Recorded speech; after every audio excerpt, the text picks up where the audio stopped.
Stuka Nation, you're in for a treat. So I'm not gonna waste the long intro here. You guys know this man, CardCollector2, Ryan Johnson. Is this Everything your first that's right podcast about ever, the Ryan? Is this the first time you've ever done a podcast? No, Good answer. you guys have had me on here before. Oh, okay, good. But that's your second podcast. You've never actually done a podcast before. Correct. Yes. Correct. Okay, awesome. Yes. last time we had you, you were Take that, opening Lou. up you were opening up a new location, right? How's that been going, man? How's the new store? It's good. It's good. It's a lot bigger, a lot more space. Has air conditioning. The first one didn't have AC. It's got working internet. Yeah, it's been a fun little journey. If you guys don't know Ryan Johnson's story, this guy's been in the hobby for forever. Like dude, your first store didn't have AC? Yeah, it didn't have air conditioning. It was we bought it from someone who had been in business in Columbus for like 30 years, had this little shop on the corner for 7, wanted to get out. So we worked out a deal. The lease was included for like the first 12 months. So it was kind of like it wasn't a lot of risk, right? It was like, hey, we don't have to really pay rent on it for 12 months. He had already paid it. We negotiated that in the deal. So it was like, hey, we have a 1-year lease. If it doesn't work out, cool. But if it does, then we'll see what happens. And it's kind of how it worked out. That's quite and how old were you when you did this deal? Like 25, 22, 24? No, we've only been open total 3 years. So it was 2019 when I did this. So I turned 30 this year. So I was 26. Well, man. So if you guys can't tell, from that place to where he is now, he's in the Bat Cave. I mean, the glow up is incredible. Cage, I cannot hear a word you're saying, but that's all right. The glow up's incredible. You're now the official trade night of National. We went in. They wouldn't even let us in. There was that much capacity. Yeah, it was that busy. We heard about that, but that was so. Yeah, that's something we're gonna work with the National on, because we had heard that like from a lot of people that like the security ladies said, "Hey, you guys got to go. You're not getting in." But that wasn't the conversation we were being told. It was, "Hey, there's a long line. We'll let people in chunks, and as people go, people can come in." And nobody really left, but they just kept letting people in. And it was a slow but sure, like, hey, 50 at a time. Once they hit like the first few thousand. So they started to add more and more and more. And then we'd heard from people the next day, like, hey, we were told you're not getting in. You can go home. And that was, I mean, we were never, ever told that. So it was. Well, here was what was impressive for me, Ryan. After that happened, Lefko took us on a march throughout the convention center. He went to the attic on the 5th floor and somehow found his way in. But eventually, it sounds like they came and talked to you because you overrode that. That's the kind of power this man in front of me has. He overrode that where people were leaving, new people were coming in. Cage was even getting lippy with the security guard. I was 100%. Well, not exactly lippy, but I mean, they were telling us to just leave, which I know wasn't the case. I was having a little bit of fun because for some reason, instead of calling them Hall A, Hall B, Hall C, she was calling it B hall, A-hole. C hall. So what A-hole. She said to me was, "You're not getting in, A-hole." And I said, "What did you call me?" And so I was having a little bit of fun with it. I'm like, "Nobody calls me that. Nobody puts baby in the corner. I'm not an A-hole." And she's like, "No, sir, you're not getting into A-hole." I'm like, "Oh, okay, I understand." So anyway, yes, I was having a little bit of fun with it. I apologize, but we can all take a lesson from Ryan here in the hobby, right? I think we've done 20 of these National Treasure 2022 episodes, and by the time we're done, we'll do 112. But everybody is in agreement about one thing. We need to go back to the way Ryan started. We need to do the hobby the way that Ryan started it, and that is no AC. That's pretty good. That's pretty good. And there we go. Man. He goes off the screen when it's a good one. So give us your impression. Let's start with that. It's a national show. What was your impression of this national? The show was pretty good. I mean, all things considered, right? I turn on the news, right? MSNBC, Fox News, whatever, and there's a recession. There's, that's major global news outside of the little world I deal in. And you go to the show and it just doesn't seem that way, right? There's a lot of people buying and transacting. I watched Jeff's interview with Nat, and They made a point about, I think a lot of consumers are getting smarter, and I think that was one of the takeaways I got. It's not everybody just throwing money at anything and everything, and by the time you buy it, it's gone up 10% in such a short period of time, right? Like when COVID first started 2020 and you bought something, and by the time you got it, it was literally worth 10% more, if not more. So I think consumers are being smarter with their money. Atlantic City is we should never go back to Atlantic City. We should just I couldn't. We're also pretty uniform in the guests of saying that. Exactly. One actually went as far as to say he would boycott it, and it's not somebody we want missing the national either. Yeah. So, yeah, I don't really have a lot of good things to say about the city. Like there wasn't a lot. I didn't feel like it was just. It was everywhere. Like again, if you were there, you know. But I'm not big on AC. The venue itself was pretty nice inside. Like I didn't have any issues inside. Like the internet was not good. I mean, but we had to buy it, so like $80 a day to buy it to have internet was like crazy. Ridiculous. But yeah, the venue was nice. Like it was nice inside. Like I thought it was pretty good.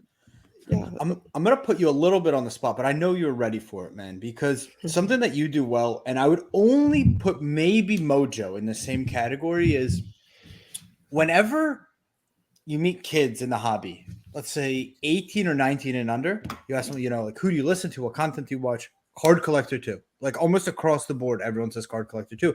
And you have this impression, you've left this impression on the younger generation where they think they see you as a collector, but they also aspire to be an entrepreneur, a business person like you. And I'm curious, a lot of young business minds out there are listening to the show. What advice would you have for that, 15-year-old with maybe $20,000 in their Zion case who wants to make a living out of this? 15-year-old. Well, they're cardboard rich, but it's different to have a lot of money in slabs than to really turn this into a business where you have trade nights in Columbus, hundreds of people show up. You even have like that tent. You've turned this into a movement, I would even say. What have you done? And I apologize to put you on the spot, but I think you've done it really well where you could shed on some of your experience. That's a good question. Yeah, I think the one thing we've like really tried to do is like, and I got so much of this from Gary, is like just to document, right? Like so much of my life has been on Instagram. I've been on Instagram since 2013. Like it started as a place just to post pictures, and it really just grew into so much more. Got engaged to my wife on there, graduated college from there, opened shop on there. Like so much has happened on Instagram for me. So documenting it was really part of the process for like. By the way, he really does this. This isn't just bullshit. This isn't just, hey, get on stories because the algorithm's there. Like, how was date night last night with the missus? Yeah, date night was great. Yeah, I took my wife and her sisters out to one of our favorite spots. Yeah, I don't know if you guys. Dude, this is what he posts. I mean, but the funny thing is that he's being modest about it, and it's not the easiest thing in the world to do. Like, my name's not Cage. Yes, that's a revelation to people, right? But that's not my name. I mean, this dude is out there and he lives his life on Instagram. So the kids, they see him and they think, all right, I could do this. I'm going to be like this guy, right? He puts it all out there. There's a little bit of a trade-off there, right? He is a very bankable hobby name because why? Because people know who he is, right? What you see is what you get. At least that's what I would say. I mean, it's not just, let me go and put some stuff out there. You're putting your life on IG, man. And I think that's the point that I think is missed a lot. Like so much of my life is out there, like everything. I've been very transparent about a lot of things, right? Like piece of advice, don't chase short-term money, right? Got me in some trouble in the past. I'm not oblivious to that. Like that would be one of my best pieces of advice. One thing I see my guy Roth Cards, Josh, say a lot is don't be greedy. I think that's a big thing, especially early on, right? The goal when you're young and you're trying to turn a collection into a full-time business, right? You need cash flow, you need new cards, new inventory. Those all lead to other things that help you grow a business. The more you can buy, sell, and trade, the more content you can create that allows you to grow. So taking wins when you can get them is important. Where did this Roth Cards guy come from? Josh? This Wawa drinking Floridian. I mean, like, where did he come from? He burst onto the scene. Yeah, he does a lot of content. He's creative. He puts himself out there, right? That's important, right? If you're a good guy, you know what you're doing, and you're comfortable behind a camera. I mean, there's a lot of guys like that. I mean, a lot of people. The more and more you do it, I mean, yeah, I don't know. Josh is he's a good kid. He knows his stuff.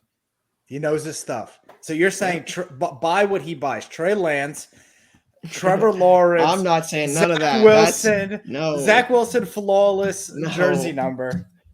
No, we went so we recorded Card Talk last week, and Tyler and Lou and I got into a 30-minute segment on, my opinion was I think Malik Willis and Kellen Mond at some point would take their quarterbacks jobs. Like those quarterbacks, you know what you have. Eventually the team will move on and see like if this guy's the answer or if not, because they're going to draft quarterbacks at some point. And Jason clipped it up and said, hey, Kellen Mond over Kirk Cousins. And I got DMs about pumping Kellen Mond and all this. So I'm like, hey, Kellen Mond's terrible. I want nothing to do with Kellen Mond and any of that. The cat's out of the bag.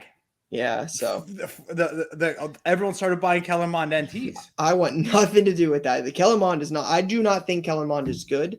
All your refunds if he doesn't pan out. CardCollector2 at gmail.com. I don't want nothing to do. He's usually right. Do you remember the first person we heard say that Matthew Stafford should be a Hall of Famer when he was still on the Lions? That was this guy right here. Really? You gave him a lot of backlash. I think for maybe 2 weeks. I've probably used that like 50 times on the show. Oh, Matthew Stafford, he's a Hall of Famer. And you legit, you said that early on Card Talk. Before he was with the Rams, before he won the Super Bowl. You're like, look at his numbers. I don't think you were right at the time, but I think he really helped his case last year. Sure. Maybe you knew he was going to the Rams. He's definitely a Hall of Famer now, Cage. He's definitely a Hall of Famer at the time. He hadn't won a Super Bowl. I mean, he had all those Lions numbers. Yeah. So you mentioned you were joking about like Roth cards, buy that kind of stuff that he's buying. Zach Wilson, Trevor Lawrence. I'm curious, right? You guys, what are your thoughts on that? Buy the young guys. I've never seen a football pump like I've seen this year. This has been the strongest football pump I've seen in history. I'm the biggest contrarian investor of all time.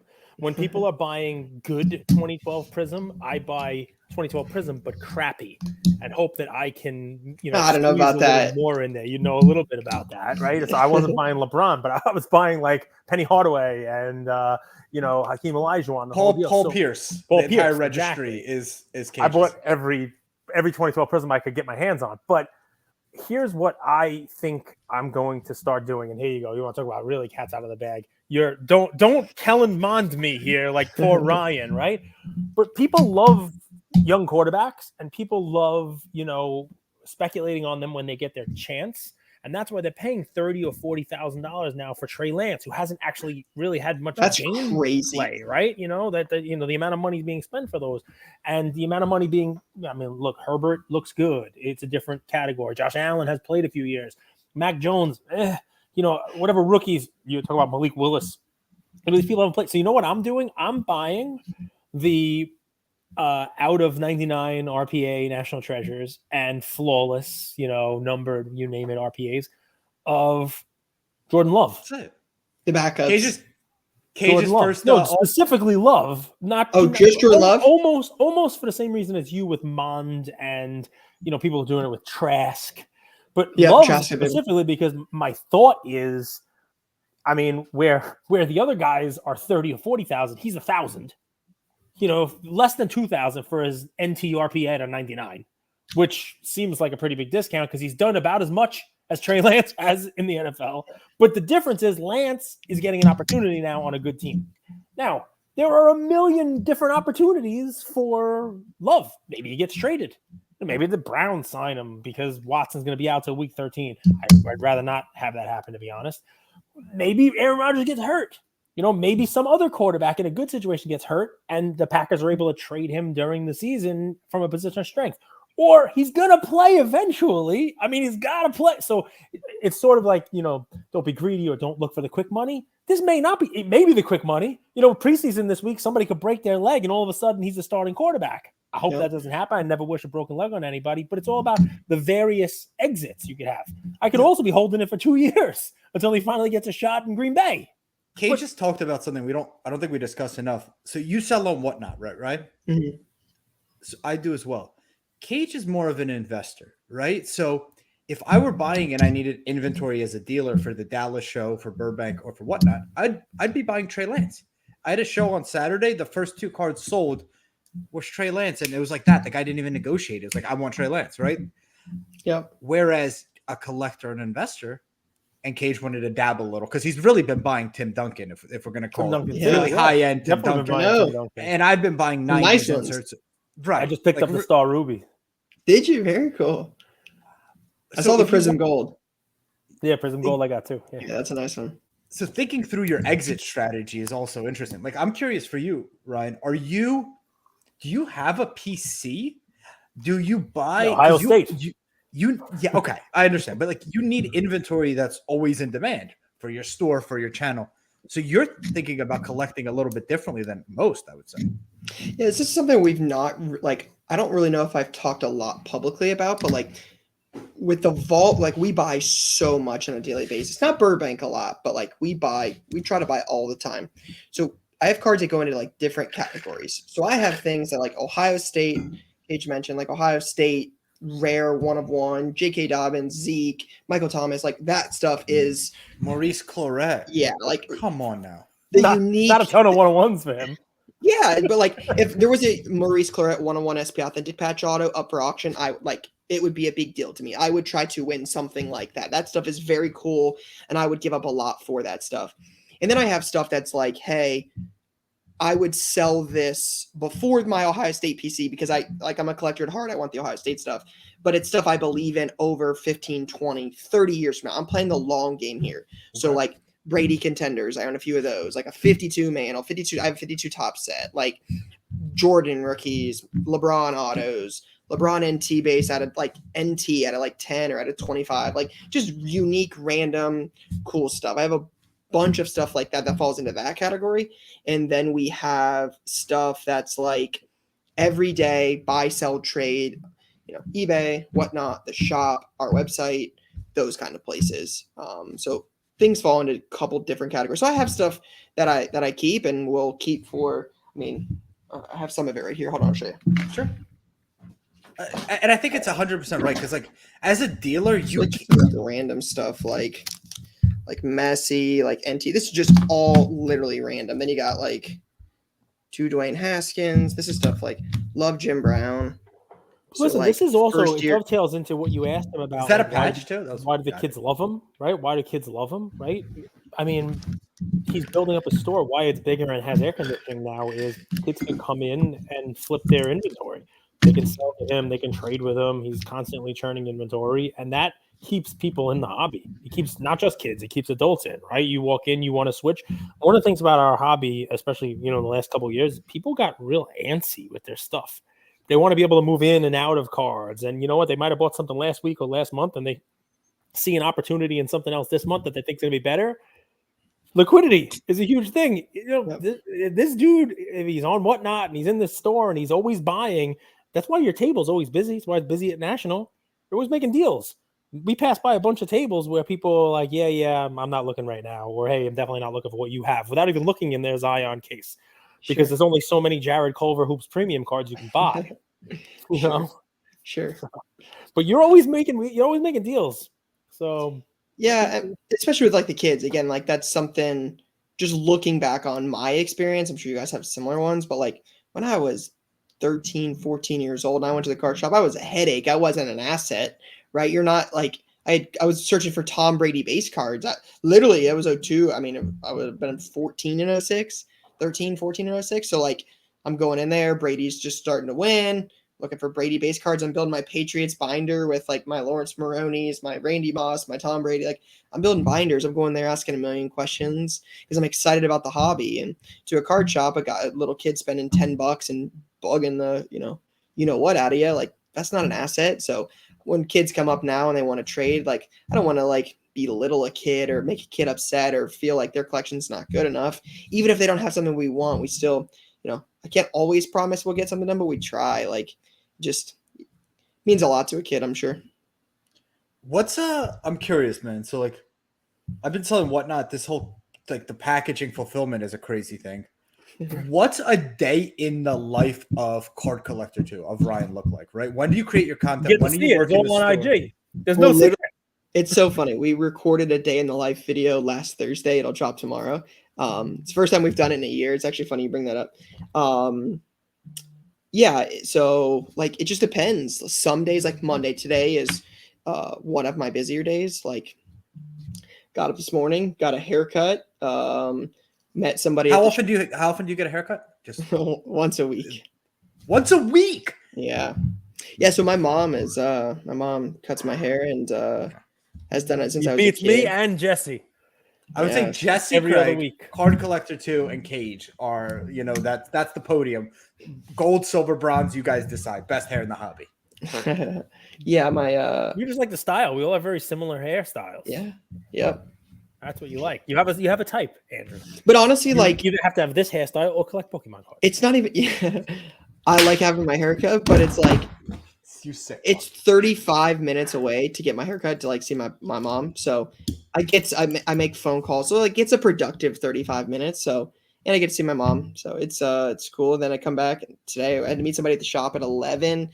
Had to take some pictures of some like pickups from this weekend so we can post content. Then the shop opens at noon and we were slammed for an hour. So I got to do that for a little while and then went to lunch, had a lunch meeting with some of our guys on our team, come back, respond to some emails and some DMs, get on this, meeting somebody at the shop at 5, then going to try to go to dinner with Reg before Whatnot. Then I have Whatnot from like 7:30 to 10:30 and then get up tomorrow and do it again. It's a full day, but are you smiling through all of it? Yeah, man, I enjoy this more than you could ever know. Like it's fun. Not when he has to fire people from the shop for putting unsavory photos in the packages. That doesn't happen. That doesn't happen. Your life, you cannot put your life onto him. Those pictures you took of yourself and you wanted to give them as freebies to our Whatnot people that they didn't like. No, that's not his store. That's wild. That's wild. Wild. That's what he does. He's got all these ideas.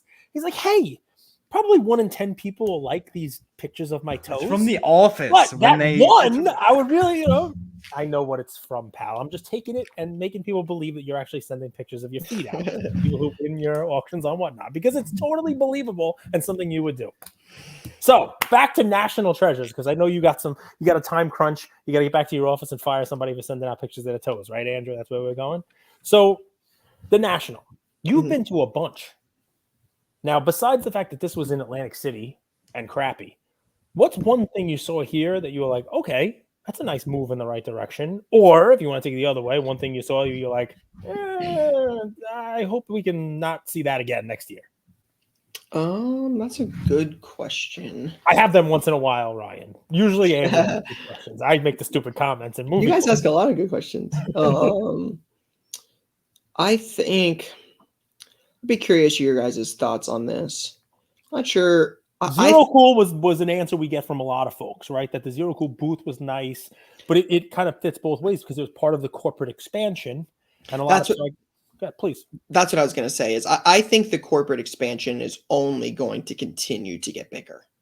I think it will 2-3x in upcoming.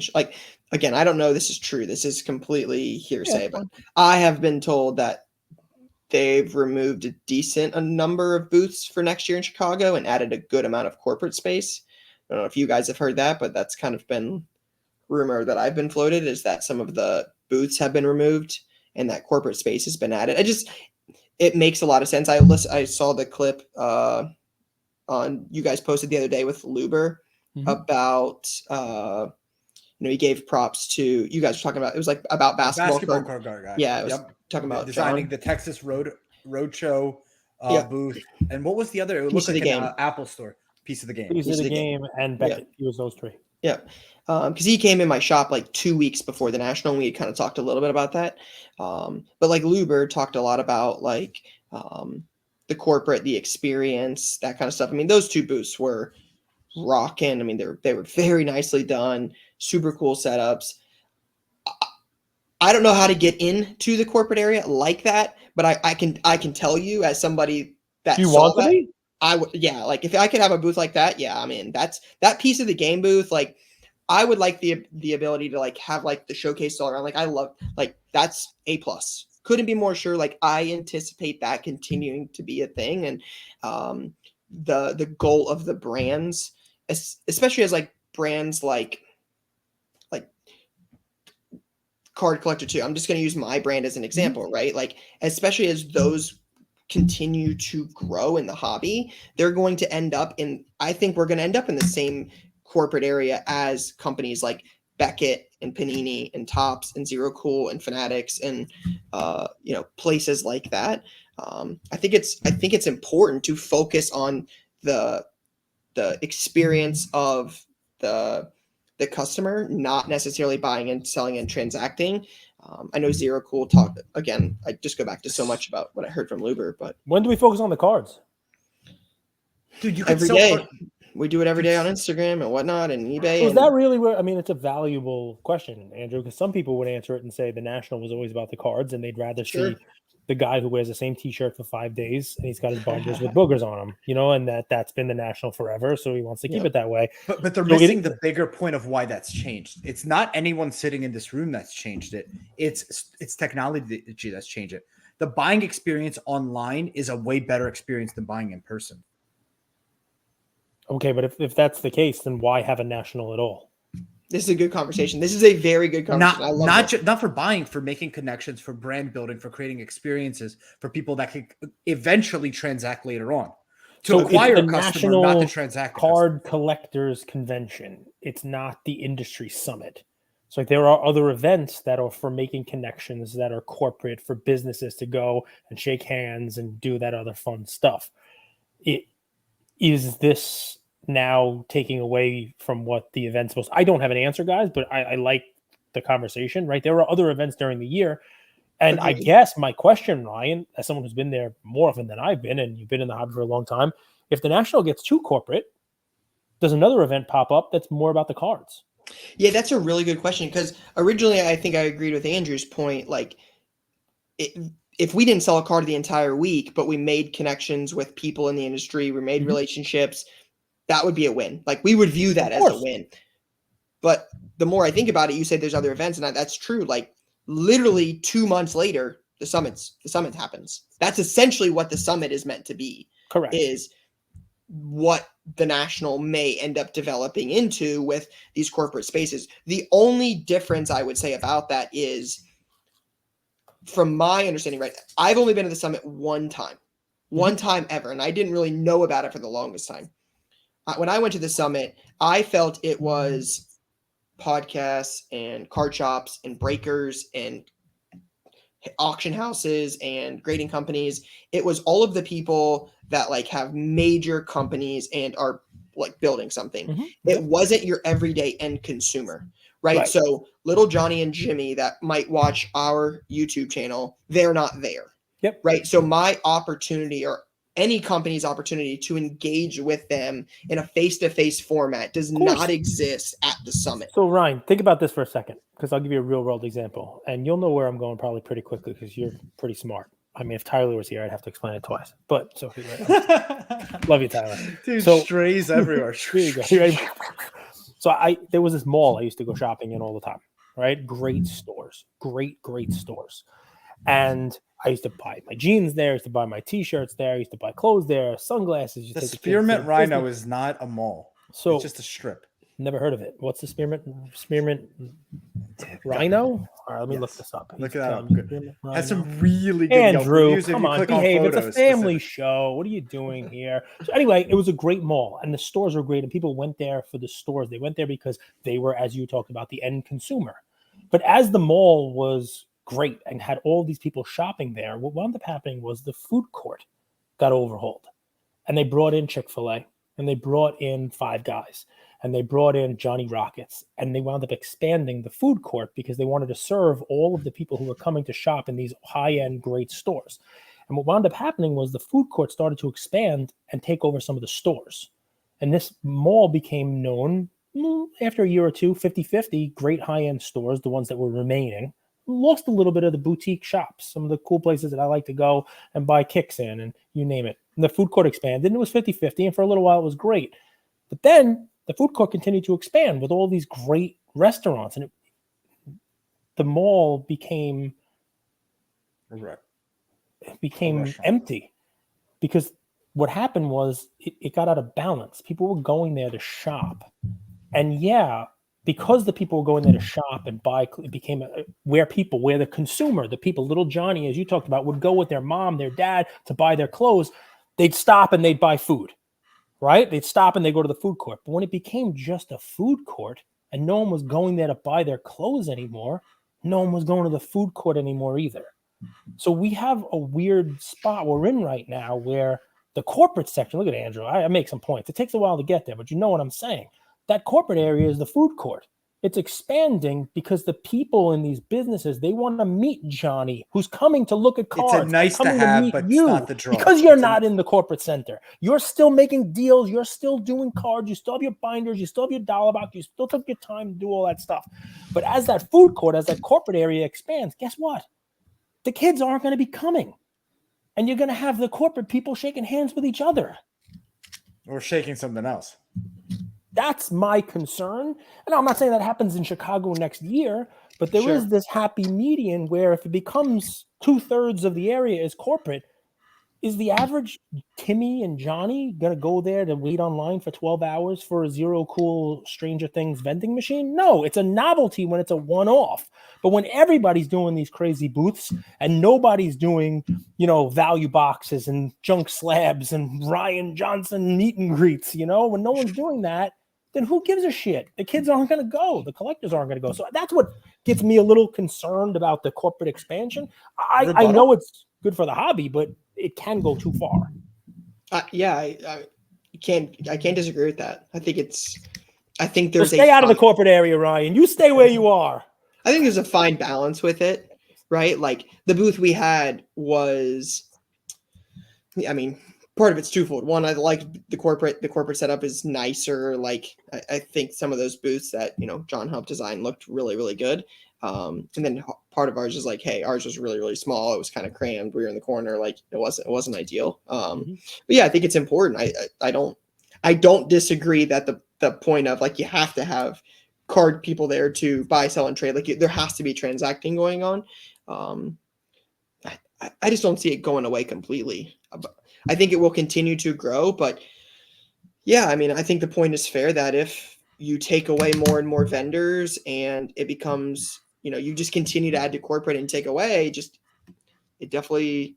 fair. The teeter-totter rocks one way too hard. Ryan, we could give you like 6 booths. You would be packed. You draw a crowd. You're able to, where someone else, there was a corporate area. All they had was boxes. I don't know who that is. They're just like, they have this huge space right in the middle of everything with just boxes. I have a really difficult question. I think it's Steel City or something like that, or Blowout. I don't know. What is more important for you? Carpet or a continental breakfast? Oh my God. What do you mean? At the National, if you were in charge of the National and you had a budget, would you provide carpet for people or would you provide scones? Carpet. Obviously, with scones come coffee, tea, maybe mini muffins. When you walk in, would you rather be given a continental breakfast, as Andrew likes to call it, because he stays in the Days Inn or whatever it is, or carpet? Well, we brought mats. So because there was no carpet. Yeah, because there's no carpet. Oh gosh, wow. I don't know. Carpet even for Ryan, an athlete, true athlete. Wi-Fi said carpet. Wow. I thought for sure you'd be like a continental breakfast. First of all, someone like him, he's on his feet the whole time. And I know we were as well, but you took a day off right in the middle, so that was good. You got to rest. Sure. I'm not even ashamed. Yeah, you don't have to be ashamed. I'm telling the truth here. Hard. Dude is running around like crazy. He's on his feet, even at night for a trade event, which happened to have carpet. But the National Chicago, I left. My hips hurt for like 3 months. I'm like, oh man. It's hard. The dancing you did. That's a different story. We always ask this, like, we give flowers, right? Like, you walk around, you really like what this influencer, this business, this person, whatever is doing. Anyone you want to give a flower to, anyone you're like, damn, I saw them a year ago. Now I see them today, and I could see what they're doing is working. You can't say Eddie from InvestaCard because, like, everybody has said him. Dude, he's so funny, man. His video with like the waterfall behind him. at the spa. Incredible. I was waiting for Seablez to come in and jump over him and save his LaMelo Ball. Man, there's a lot of people that would come to mind. I've had a lot Gary dominating with no voice. I do like Gary. Jay Mojo Autographs comes to mind. Jay and I we've had some hard talk conversations at like shows in the past before. I think he's a good dude. He's continued to grow and blow up. I really think Roth Cards, K4Nos, a lot of those guys, those are young. Like those dudes hustle, man. They're at shows every weekend. Like I've been to a lot of shows. I've traveled before. I've done that. Like that's hard. Like that takes a toll. It's exhausting. Those guys continue to produce content, continue to buy, sell, and trade. Like it's a lot of work. Like it's not just posting one time and you're done. It takes a lot of time to do that. And the fact that they do it every single weekend in another state, like that, as somebody, again, that's somebody that's done that before and has lived that life. I give a lot of credit to people that But they fly private. They come from, they got some, they don't fly private, man. They have a family jet. Nah, they don't fly private. Those those dudes are hustlers. So, guys like that, he stopped at my shop. We've had very little conversation, but Seablez, man, he's doing his thing, right? He's again, we talked about it earlier, but like you have to be willing to put yourself out there, man.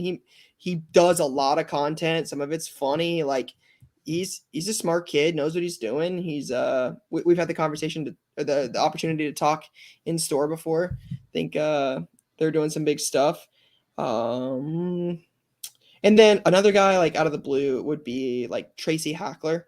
Known Tracy for quite a while, works for Jimmy now, works alongside them, helping build the Kentucky Roadshow. And I mean, there's always a man behind the man, man behind the man. 100%. And he, they're opening multiple shops in California and Texas and New York, and they've got the one in Kentucky, and their whole team is doing a good job. And, I know Tracy just recently made that transition. So yeah, there's just, again, a lot of, he's awesome. Yeah, a lot of people for flowers. Even a lot of people. I'm gonna give flowers. You ready for this one? It's close to Ryan. None of us are ready. Ryan's, but I mean, none of you are ready. I'm ready. Slabstock's dad. Yes, I'm gonna give him a flower, right? Because I can get behind that. Because I mean, listen, for me, the hobby was a father-son thing. I collect with my brother. We go to stores like you talked about, Ryan, and when we walk in the hobby stores in New York, they called us the Brothers Grimm. They're like, oh, the Brothers Grimm in here. And it was, I remember in 1994, 95, Absolute Football, if they opened a fresh box, I could smell the pigskin preview in the pack. Like I could tell you where the insert card was, smelling it through the pack. It smelled like leather. Pretty insane, right? But you could really do it. We were the Brothers Grimm. But anyway, so I collected with my dad. I went to shows with my dad. I tables with my dad. My dad's not here anymore. So, as corporate as it gets or not corporate as it gets, Aaron has found a way to involve his dad on the corporate side. And his dad hustles. And, he does the camera work for him. He makes the content for him. He's at the shows with him. And, people talk about a family business. I mean, obviously your wife is there also. Let's give her some flowers. I can't believe you didn't. She's going to kick your ass. But I'll give her the flowers you should have given her. They date night like 6 nights out of the week. She works her ass over the shows too. I got to meet her at your trade night. She's awesome. But, I mean, Slabstock's dad, that's awesome. That's like Field of Dreams. Hey, Dad, you want to have a catch? Like, he gets to do this. He gets to do this fun stuff with his dad. And his dad, who I may be older than, so who the hell knows? I mean, you never know how old somebody is. But he's talking to me about like NFTs and learning crypto and shit. Yeah. Like it's somebody who's like not afraid, despite their age. And again, he may be younger than me, but despite their age, to learn a new trick and to follow and help his son's dream in doing it a different way. My father told me go take out student loans and hope to be in middle management one day. Here's this guy with a friggin' camera. And your success to do what he's doing. Golf clap for Cage. I give him a little bit because listen, corporate, non-corporate, collector versus corporate. What I've learned from this stuff is that you can have a different kind of life than what anybody ever told me that was there. Ryan's the damn poster child for it. You're smiling your whole way through it. Like doing something you love, buying a card store, getting yourself air conditioning finally, good for you. And and showing kids that there's a way to do this the right way. So flowers for you, man.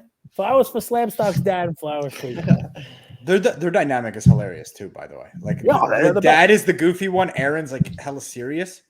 It's a funny And dynamic. you got Nate, and he's the handsome one. Nate just moved away. I know, but He's still, in Washington. There's no slab stocks without Nate. Right. I gotta ask you. So we had someone on the show, and after the show, she got a lot of hate from the community. And I'm curious if when you put yourself out there, and maybe Gary has some advice to this too, because he gets a lot of love, but he also gets hate. What advice would you have for someone out there who puts themselves out there, builds a community, but has like this internet troll surrounding them and saying mean stuff? Like, any advice, any tips, anything, any way to think about that? Yeah, have thick skin. No, but like I got this advice, right? So if you go back, I mean, again, I've been on IG since 13, and I tell the story a lot, but like Jimmy Mahan, Kentucky Basketball Cards, we met through Instagram. I picked up a Julius Randle Immaculate RPA in 2015 on the day I lost a friend in a car accident. I made contact with Jimmy Mahan for the first time ever about that card. Wow. Jimmy and I ended up trading for it, became lifelong friends. He was in my wedding. So it's crazy how this happened. So Jimmy and I have become very, very close in time. And I give Jimmy a lot of credit for like kind of redirecting where I was 6-7 years ago, right? You go back and somebody said something. Oh man, I was in my stories. I'd post about it. Like, I would just always argue all the time. And again, does it happen now? Sure, it happens every now and then. It's very rare. But he always told me, he would always say, like, what does victory look like? Right? Like, what does that look like? Let's right? win. So what's a win look like? Yeah. So when somebody says something about this or that, what does it look like to win? How do you accomplish that? And oftentimes there isn't a win. They're not looking to have a reasonable, rational conversation about whatever the point of discussion is, right? So you're not going to win. The only thing you're going to do is just continue to upset them or push them one way or the other. Extend the game when you can't win. 100% Yeah, exactly. Right. Exactly. Have other people view you differently, say something that could upset somebody else. There's nothing to accomplish by engaging in it. So I choose to stay away from a lot of it. Like, again, I'm not oblivious to some of the things that have happened this year. The Marks Cards thing, I discussed it when it happened. I was very open about it. I shared my thoughts about it. Do I hear about it from time to time? Yeah, it still comes up. I address it where I can. And I'm willing to have a conversation about the mistakes I made about it. But other than that, when other things come up, like, people say stuff all the time. What does a victory look like? That's a great point, because if you analyze that situation objectively, your victory is building an amazing business, building a better hobby, creating content, educating, meeting people, meeting kids, and being a role model. This person who's trying to tear you down, their victory is like, I just want a response. Yeah, and I think that's the case is when people come at us for things. I think a lot of times, like, you guys have probably seen this, right? You guys post content, you post podcasts, like, people say things about you too, right? I'm sure you guys it's 100% agreement. Every single one of the people that follow us agree with everything I say. It's uncanny. Yeah, I think the thing is, I tell them the same thing, by the way. It's a Beastie Boys song. Don't play no game, I can't win. Yep. Same thing, man. Why play? Why get involved? Why you can't win? If you don't know the whole, this is where I struggle with. Like, I was really, really big into Gary, like, prior to Gary's entrance into cards. Really big. Like, I can tell you, Gary's content changed the outcome of my life. I will sit here and I will tell you that on record. It changed the outcome of my life for sure. And I look at it, and I've had the pleasure of meeting with Gary a few times, obviously doing card talk. So, like, I've had conversation with him, and I think the world of Gary, right? And I see people online, greasy salesman, just people just say things. And I'm like, I understand everybody has their own perspective, but a lot of the perspectives I feel are formed off of something you don't know everything about. Right. So they're based on the 20% knowledge you have on 100% of a situation. Right. So you don't know what happens in Gary's world. Like, again, pumping and dumping. Well, what if Gary's never sold a card? It can't be pump and dump if you've never sold anything. So again, and I try to be a little bit more optimistic. I understand the nature that I put myself in when I put the content out there, that not every single person will like you. Some people will think it's fake. Some people think you are, got to the top doing this, got to the top doing that, said this, said that. Again, Cage said it best. You just can't win. You just don't play the game. I want to be respectful of your time. It's 5 p.m. But Cage, remember the kid in our OG group was arguing with me about soccer, and I got really, really mad. And you're like, "How about that Jay-Z quote?" It was like, "You want me to do wise, yeah, do it. Wise man once told me, don't argue with fools because from a distance you can't tell who is who." Say it again. Say it again. Say it louder. Say it with your chest. No, a wise man once told me, don't argue with fools because from a distance you can't tell who is who. It's true.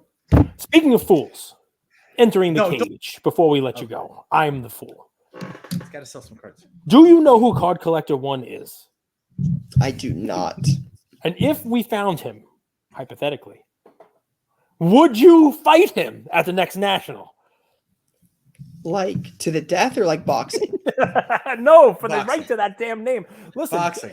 It's obviously we don't know who he is, and you don't have to fight him. But come on, man, CardCollector2. It has become a brand. It has become. What if it's like a 65-year-old woman? But if you, oh man. So like, real quick, the story was like I was on Blowout as card collector. Mm-hmm. Needed a place to post pictures. Went to Instagram. Was trying to be card collector. No number on Instagram. It's early, right? And it was taken. My lucky number was 2 growing up. So I'm just like, cool, card collector 2, right? I never thought card collector 1. I went for card collector. When that wasn't available, I went for card collector 2 and it worked out. There we go. Last question, if you have a second, just real quick. Sure. You're good. You've known Lou, probably have known him longer, but Lou, Tyler, you guys have been in business together. You get to see different sides of each. What are one thing about Lou, one thing about Tyler that the world might not know that you could share here? What's something that surprised you, maybe? Man. Lou hates the Astros more than you could ever imagine, or hates the I was like, wow. Yeah. I was like, no, now that's something new. Lou's love for the Astros is greater than you could ever imagine. He loves the Astros. It trash cans all over his room. Just loves the Astros. That's one thing I did not realize early on. And Tyler loves all.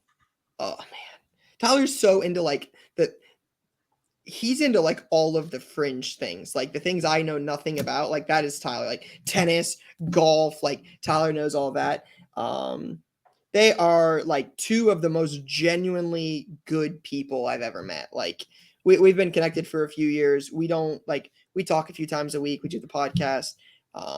But those guys will be friends forever. Those guys are good people, and we argue a lot on the podcast, and it's fun. But I know at the end of the day, those guys are friends, and I wouldn't be where I am right now in the hobby without Lou. 100%. Lou reached out to me and got me on Instagram. Basically, I wasn't on Instagram. He found me on Twitter. On the line, and Tyler doesn't get enough credit for how smart he is.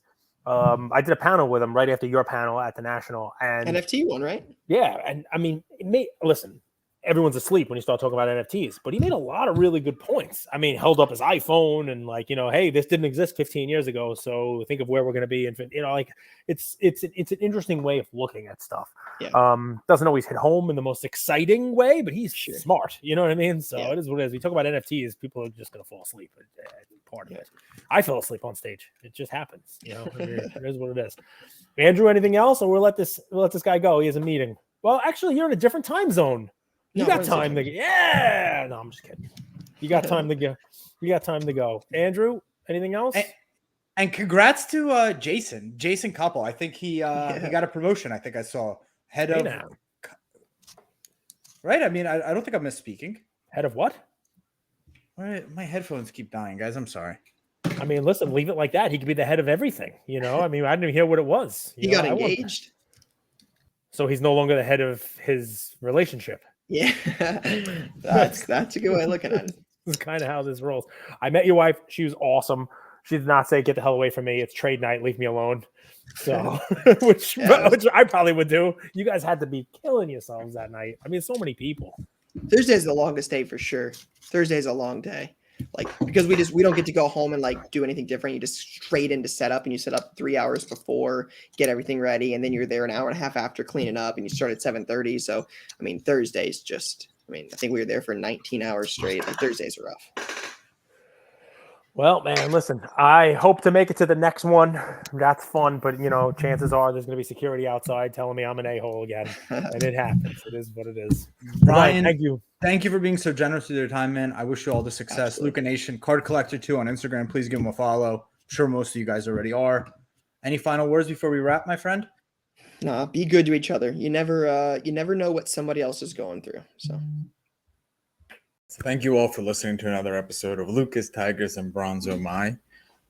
I wanted to tell you about a new service that we have starting as of today, and I'm really, really excited to bring it to you guys.